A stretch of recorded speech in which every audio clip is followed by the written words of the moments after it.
জয় গুরু জয় মা শ্রী ঠাকুর গুরু মহারাজের আতুল চরণে আমার অনন্ত কোটি প্রণাম জানাই। আমার সমস্ত গুরু ভাই বোন এবং আমার সমস্ত শ্রোতা বন্ধুদের প্রত্যেককে জয় গুরু জয় মা, শুভ প্রীতি, শুভ সম্ভাষণ। তো আপনারা সকলে কেমন আছেন? আশা করি আমার সমস্ত শ্রোতা বন্ধুরা এবং আমার সমস্ত গুরু ভাই বোনেরা সকলে ভালো আছেন এবং সুস্থ আছেন। তো আর কয়েকটি দিন পর আমাদের নতুন বছর আসতে চলেছে, তাই আমরা ভগবানের কাছে প্রার্থনা করব আমাদের জীবনে হয়তো এবছরে যা কিছু দুঃখ দুর্দশা যেন সমস্ত এবছরে সব দূরীভূত হয়ে যায়। নতুন বছরে যেন আমাদের সুখের আলো দেখতে পারি এবং সুখ সমৃদ্ধিতে যেন আমাদের জীবন ভরে ওঠে। তাই ঈশ্বরের কাছে, ভগবানের কাছে আমরা প্রার্থনা করি নতুন বছরটি আমরা শুরু করব।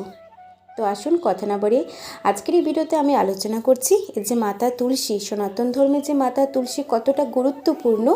তো সেই তুলসী পুজো করলে এবং তুলসী মাতার কাছে যদি আমরা প্রতিদিন ধূপ প্রজ্বলিত বা প্রদীপ প্রজ্বলিত করতে পারি, ধূপ দীপ দিয়ে আরতি করতে পারি, তো মাতা তুলসী খুব সুপ্রসন্ন হবেন। সেই সঙ্গে মাতা লক্ষ্মীও খুব সুপ্রসন্ন হবেন এবং আমাদের ঘর সর্বদা সুখ শান্তিতে, ধন সমৃদ্ধিতে ভরে উঠবে এবং আমাদের পরিবার থেকে সমস্ত কলহ বিবাদ দূরীভূত হবে। তাই আসুন মাতা তুলসীর সুন্দর কাহিনীটি এবং তুলসী পুজো পদ্ধতি সমস্ত কিছু আমরা জানতে থাকি এই ভিডিওতে। সকলে বলুন জয় গুরু জয় মা, জয় তুলসী মাতার জয়। হিন্দু ধর্মে তুলসী মাতাকে অত্যন্ত পবিত্র ও পূজনীয় উদ্ভিদ হিসেবে বিবেচনা করা হয়ে থাকে। তো ধর্মীয় বিশ্বাস অনুসারে যেখানে তুলসী গাছ লাগানো হয় এবং প্রতিদিন সেখানে পুজো করা হয়, তাহলে মা তুলসীর অশেষ আশীর্বাদ প্রাপ্ত লাভ করা যায় এবং সেই সঙ্গে মাতা লক্ষ্মীও সুপ্রসন্ন হয়ে থাকেন। তো যেখানে আমরা প্রতিদিন তুলসী গাছ লাগাই সেখানে আমাদের প্রতিদিন তুলসী পুজো করি এবং জল দিই এবং সন্ধ্যাবেলা সন্ধ্যা প্রদীপ প্রজ্বলিত করে থাকি, কারণ সেখানে ভগবান বিষ্ণু এবং মা লক্ষ্মীর বাসস্থান। তুলসী গাছ সনাতন ধর্মে খুব সম্মানিত। মা লক্ষ্মী তুলসীতে বাস করেন বলে অনেকে বিশ্বাস করে থাকেন। তাই বিশ্বাস অনুসারে তুলসী পুজো করলে দেবী লক্ষ্মী ঘরে অধিষ্ঠিত হন। প্রতিদিন তুলসী পুজো করা উচিত। এছাড়াও তুলসী প্রদক্ষিণ করার সময় দেবী মা লক্ষ্মীর ধ্যান করা উচিত। তুলসী পুজোর গুরুত্ব। সনাতন ধর্মে তুলসী পুজোর একটা বিশেষ গুরুত্ব রয়েছে। তুলসী পুজো করার সময় আমাদের খেয়াল রাখতে হবে যেন তুলসী মাতাকে প্রতিদিন আমরা জল এবং একটি ফুল নিবেদন করে ধূপ আরতি দিয়ে ওনাকে যেন আমরা আরতি করতে পারি। এতেই মা লক্ষ্মী দেবী খুব সুপ্রসন্ন হয়। এছাড়া পরিবারে ধন সমৃদ্ধি সুখ নিয়ে আসে। এই দিনে তুলসী গাছ বাড়িতে আনা শুভ। যেদিন তুলসী দিবস হয়ে থাকে সেদিন বাড়িতেই তুলসী গাছ নিয়ে এসে সে গাছটিকে বাড়িতে পুঁতে সেখানে ধূপ দীপ জল দিয়ে ওনাকে পুজো করা উচিত। ভগবান বিষ্ণুর কাছে তুলসী খুবই প্রিয়, তাই ভগবান বিষ্ণু নিবেদনের মধ্যে তুলসীর ডাল অন্তর্ভুক্ত। বাড়িতে একটি তুলসী গাছ থাকা বাড়ির পরিবেশকে ইতিবাচক রাখে। তুলসী পুজোর পদ্ধতি, কীভাবে আমরা তুলসী পুজো করব। প্রতিদিন সকালে ঘুম থেকে উঠে স্নান করে তুলসীকে জল দিয়ে প্রদক্ষিণ করতে হবে। তুলসীর নিচে খাঁটি গরুর ঘিয়ের প্রদীপ জ্বালতে হবে। এর পাশাপাশি সন্ধ্যায় নিয়মিত তুলসীতে প্রদীপ জ্বালাতে হবে। আপনি যদি বাড়িতে তুলসী গাছ লাগান তবে তা বৃহস্পতিবার লাগাতে হবে। পদ্মপুরাণ অনুসারে কলিযুগে তুলসীর পুজো জপ ধ্যান রোপণ করলে সমস্ত পাপ ভস্মীভূত হয়ে স্বর্গ মোক্ষ লাভ হয়। ভগবান শ্রী বিষ্ণুকে মঞ্জুরিযুক্ত তুলসী পাতা দিয়ে পুজো করা হলে অসীম পুণ্য লাভ করা হয়ে থাকে। ভগবান বিষ্ণুর কাছে তুলসী খুবই প্রিয় বলে মনে করা হয়। তুলসী ছাড়া ভগবান বিষ্ণুকে নিবেদন অসম্পূর্ণ বলে মনে করা হয়। এই কারণে ভগবান বিষ্ণুকে নিবেদনের মধ্যে তুলসীর ডাল দিয়ে ভগবানকে নিবেদন করা যায়। এছাড়া তুলসী গাছ দেবী লক্ষ্মীর প্রতীক হিসেবেও বিবেচনা করা হয়। এমন পরিস্থিতিতে যে ভক্ত প্রতিদিন অর্থাৎ রবিবার একাদশী তিথি ছাড়া তুলসী গাছে জল অর্পণ করেন, দেবী লক্ষ্মী তার বাড়িতে সর্বদা বিরাজ করেন।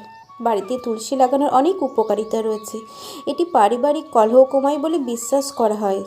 আর্থিক সুবিধা পেতে সকালে ঘুম থেকে উঠে 11টি তুলসী পাতা নিন। এই পাতাগুলো ভাঙার আগে তুলসী মায়ের কাছে ক্ষমা প্রার্থনা করে তবেই ভেঙে নিন। ঘরে যেখানে ময়দা বা আটা রাখবেন সেই পাত্রে পাতাগুলি রাখুন। এই ময়দা বা আটা ব্যবহার করে আপনি কয়েকদিনের মধ্যে আপনার বাড়িতে ইতিবাচক পরিবর্তন দেখতে শুরু করবেন। তাছাড়া চাকরি ও ব্যবসায় উন্নতির জন্য একটি হলুদ কাপড়ে একটি তুলসী গাছ বেঁধে বৃহস্পতিবার আপনার অফিসে বা দোকানে রাখুন। এতে ব্যবসা বাড়বে এবং চাকরিতেও প্রমোশন বাড়বে।